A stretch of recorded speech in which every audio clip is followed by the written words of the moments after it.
دنیا میں موجود ایک شفاف ترین ملک جو کہ لوگوں کی زبانوں پہ دنیا میں موجود ایک کھلا جیل کے نام سے مشہور ہے، نارتھ کوریا۔ یہ دنیا کا واحد اپنی مرضی سے آئسولیٹڈ یعنی تنہا رہنے والا ملک ہے جس کی آبادی 2.6 کروڑ کے لگ بھگ ہے۔ اس ملک کی سرحدیں 3 ممالک سے ملتی ہیں جن میں رشیا، چائنا اور ساؤتھ کوریا شامل ہیں۔ اور دوستو، ایسا نہیں ہے کہ تمام لوگ خوشی خوشی اس کھلے جیل میں رہنا پسند کرتے ہوں، نہیں، بلکہ کئی لوگ ان سرحدوں سے نکل کر ساتھ والے ممالک میں بھاگنے کی کوشش بھی کرتے ہیں۔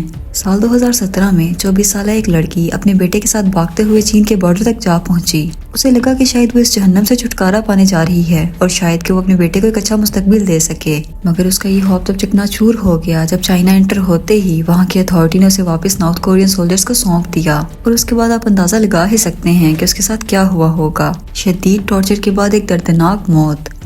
دوستو، اس ملک کا کافی آئسولیٹڈ ہونے کی وجہ سے کم ہی خبریں ملک سے باہر نکل پاتی ہیں، مگر پھر جو خبریں باہر آتی ہیں وہ کافی دل دہلا دینے والی ہوتی ہیں۔ جیسا کہ پچھلے سال نارتھ کوریا کی ایک رپورٹ سامنے آئی جس میں بتایا گیا کہ کیسے 200 لوگوں کو بے دردی سے قتل کیا گیا، جس میں ٹین ایجرز بھی شامل تھے، اور ان ٹین ایجرز کا کرائم صرف اتنا تھا کہ وہ کے پاپ یعنی ساؤتھ کورین بینڈز، موویز اور ہالی ووڈز کو شوق سے دیکھتے اور سنتے تھے، کیونکہ دوستو یہاں کے بادشاہ کم جونگ ان کے مطابق یہ ایکٹیویٹی کہ کے پاپ کو سننا یا پھر فارن موویز کو دیکھنا ایک وائرس کی طرح ہے جو کہ ان کی سویلائزیشن کو ڈسٹروائے کر سکتی ہے۔ مطلب دوسرے الفاظ میں، لوگ اگر فارن کلچر کو جان کر آہستہ آہستہ اگر اپنے حقوق سمجھنے لگے تو یہ بات ان کے اقتدار کے لیے خطرہ ثابت ہو سکتی ہے۔ یہی وجہ ہے کہ نارتھ کوریاز کی ٹی ویز اور ریڈیوز پر یہ پروپیگنڈا لگاتار لوگوں کو سنایا جاتا ہے کہ وہ دنیا کے سب سے بیسٹ کنٹری میں رہ رہے ہیں۔ اور دوسری طرف ان کی سزاؤں کو دیکھا جائے تو نارتھ کوریا سے بھاگ کے ایک ڈیفیکٹر او سی ہائیک کے مطابق اتھارٹیز کئی بار ایگزیکیوشن کے بعد لاشوں کو ایک کراؤڈڈ ایریا جیسا کہ کوئی مارکیٹ یا اسٹیشن وغیرہ میں لٹکا دیتی ہیں تاکہ اس سے سب لوگوں میں اتھارٹی کی دہشت بیٹھ سکے۔ دوستو، کم جونگ اون نارتھ کوریا کا تیسرا لیڈر ہے اور یہ لیڈرشپ ان کی فیملی میں چلی آ رہی ہے، اور پھر چاہے امریکہ ہو یا رشیا، کوئی بھی ان کی لیڈرشپ کو ہلکا نہیں لیتا۔ یہاں کی آرمی بھی یہی اور گورنمنٹ بھی یہی۔ یہ نہ صرف طاقتور انسان ہے بلکہ بہت خطرناک بھی، کیونکہ 2017 کی ایک رپورٹ کے مطابق کم جونگ اون پہ اپنے بڑے سوتیلے بھائی کم جونگ نام کو قتل کروانے کا الزام بھی ہے، کیونکہ کم جونگ نام ہمیشہ سے ہی نارتھ کورین رجیم کے خلاف آواز اٹھایا کرتا تھا۔ پھر 2003 میں اس کو سزا کے طور پر ملک بدر کر دیا گیا، جس کے بعد وہ چائنا میں رہنے لگا، مگر بعد میں یہ نارتھ کوریا کے سب سے بڑے دشمن امریکن اسپائی ایجنسی CIA کا انفارمر بن گیا۔ تب کنگ جونگ اون کو یہ خطرہ لاحق ہوا کہ CIA اس کو مروا کر اس کے بھائی کو اوپر لائے گی اور نارتھ کوریا کی گدی پہ بٹھا کر اپنی مرضی کے فیصلے کروائے گی، اور بس یہی بات کم جونگ نام کی موت کی وجہ بنی۔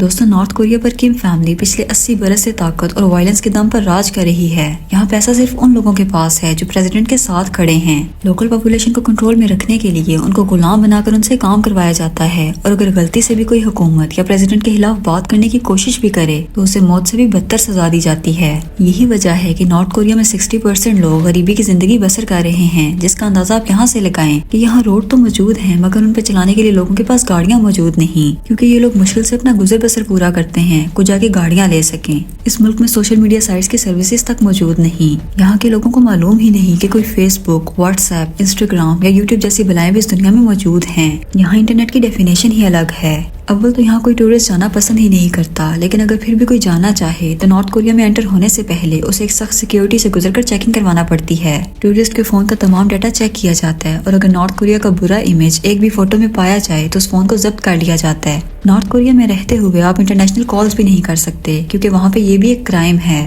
2007 میں ایک بزنس مین کو تب بڑے مجمع میں مار دیا گیا جب اس نے اپنے ایک سیکرٹ فون سے انٹرنیشنل کال کی تھی۔ دوستو، ایک میٹنگ کے دوران ایک ڈیفنس منسٹر کو جب نیند کا جھونکا آیا تو اسے سب کے سامنے مکمل نیند سلا دیا گیا، کیونکہ اس بات سے North Korean dictator Kim Jong Un کو اپنی توہین محسوس ہوئی۔ اس ملک میں اگر پریزیڈنٹ کے ساتھ غداری کی جائے تو نہ صرف اس شخص کو بلکہ اس کے باپ اور بچوں کو بھی صفحہ ہستی سے مٹا دیا جاتا ہے۔ دوستو، نارتھ کوریا دنیا میں وہ واحد ملک ہے جہاں پہ صرف گورنمنٹ اپرووڈ ہیئر کٹ ہی کروائے جا سکتے ہیں، اور یہاں پہ کوئی بھی ریلیجن پریکٹس نہیں کیا جا سکتا۔ اگر کسی کے پاس سے کوئی مذہبی کتاب مل جائے تو اسے کڑی سزا دی جاتی ہے۔ اور ان تمام باتوں کے بعد آپ کو یقیناً اندازہ ہو ہی چکا ہوگا کہ لوگ اسے کیوں دنیا کا سب سے بڑا جیل قرار دیتے ہیں، اور اس جیل سے نکلنا صرف مشکل ہی نہیں بلکہ ناممکن بھی ہے۔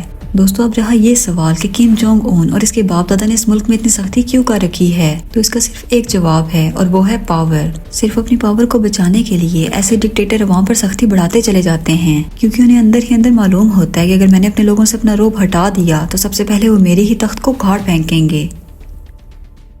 دوستو، مجھے امید ہے آج کی ویڈیو آپ کو کافی انفارمیٹیو لگی ہوگی۔ اگر آپ کو ویڈیو پسند آئی ہو تو اسے اپنے دوستوں کے ساتھ ضرور شیئر کیجیے گا، اور میرے چینل کو سبسکرائب کیجیے گا۔